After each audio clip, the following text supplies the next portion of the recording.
दोस्तों, अगर आप इस कहानी को अंत तक सुनते हैं तो आप अभी से ही अपना समय बर्बाद करना बंद कर देंगे।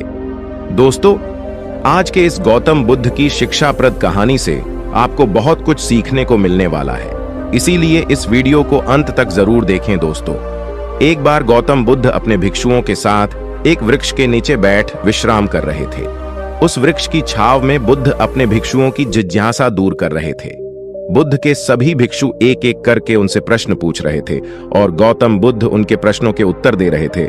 बुद्ध के उन भिक्षुओं में कुछ भिक्षु ऐसे भी थे जो कुछ समय पहले ही संघ से जुड़े हुए थे, जिसके कारण अभी उनके भीतर वह समझ पैदा नहीं हुई थी जो गौतम बुद्ध के प्रवचनों को समझ सके।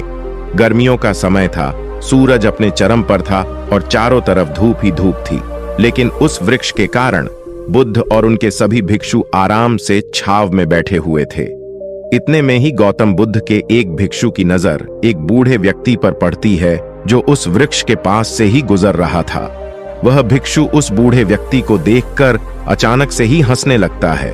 उस बूढ़े व्यक्ति की उम्र बहुत ज्यादा हो गई थी, जिसके कारण उसकी कमर मुड़ गई थी।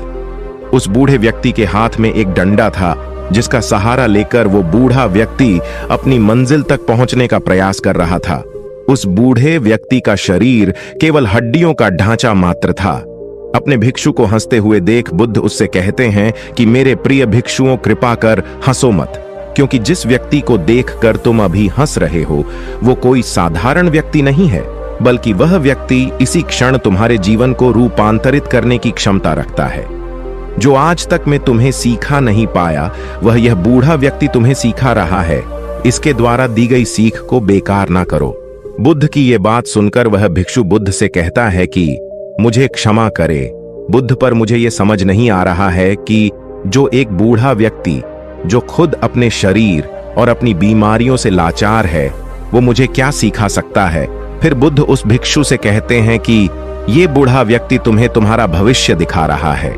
जिस बुढ़ापे को और लाचारी को देखकर तुम अभी हंस रहे हो, वो बुढ़ापा और लाचारी तुम्हारे जीवन में भी आने वाली है। वह बूढ़ा व्यक्ति तुमसे कह रहा है कि अभी समय है इस स्वस्थ शरीर का अच्छे कर्म करने के लिए उपयोग करो।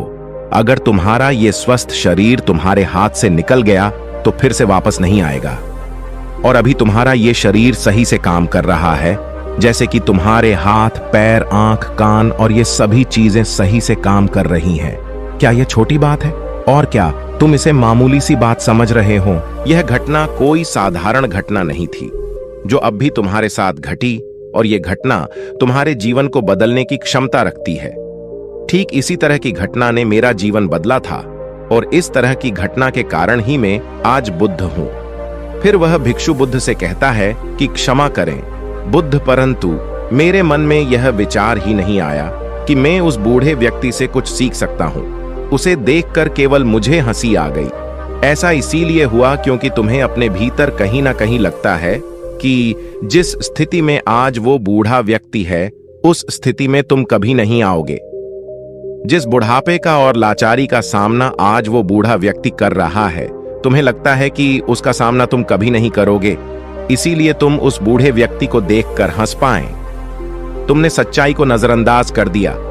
अगर तुम सच्चाई को देख लेते तो चाहकर भी अपने आंखों के आंसुओं को नहीं रोक पाते, परंतु तुमने सत्य को अनदेखा कर दिया और तुम बहुत बड़ी संभावना से चूक गए। बुद्ध की ये बात सुन वो भिक्षु बुद्ध से क्षमा मांगता है और ये निश्चय करता है कि वह अपने स्वास्थ्य का उपयोग अपने अहंकार को बढ़ाने में नहीं, बल्कि परम सत्य को पाने में करेगा।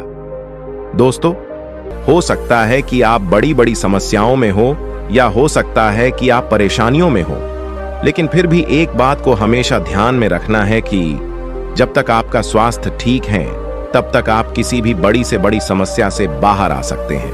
दोस्तों, इसीलिए बुद्ध ने कहा है कि हमारा स्वास्थ्य हमारा सबसे बड़ा उपहार है जो हमें इस सृष्टि से मिला हुआ है, इसीलिए इसका उपयोग सही से करें। दोस्तों, आपको यह गौतम बुद्ध की शिक्षाप्रद कहानी कैसी लगी, कृपया हमें नीचे कमेंट बॉक्स में कमेंट करके जरूर बताएं। और आपको यह कहानी पसंद आई होगी तो अपने दोस्तों के साथ इसे अवश्य शेयर कीजिए, और ऐसी ही गौतम बुद्ध की शिक्षाप्रद कहानी सुनने के लिए चैनल को सब्सक्राइब जरूर करें।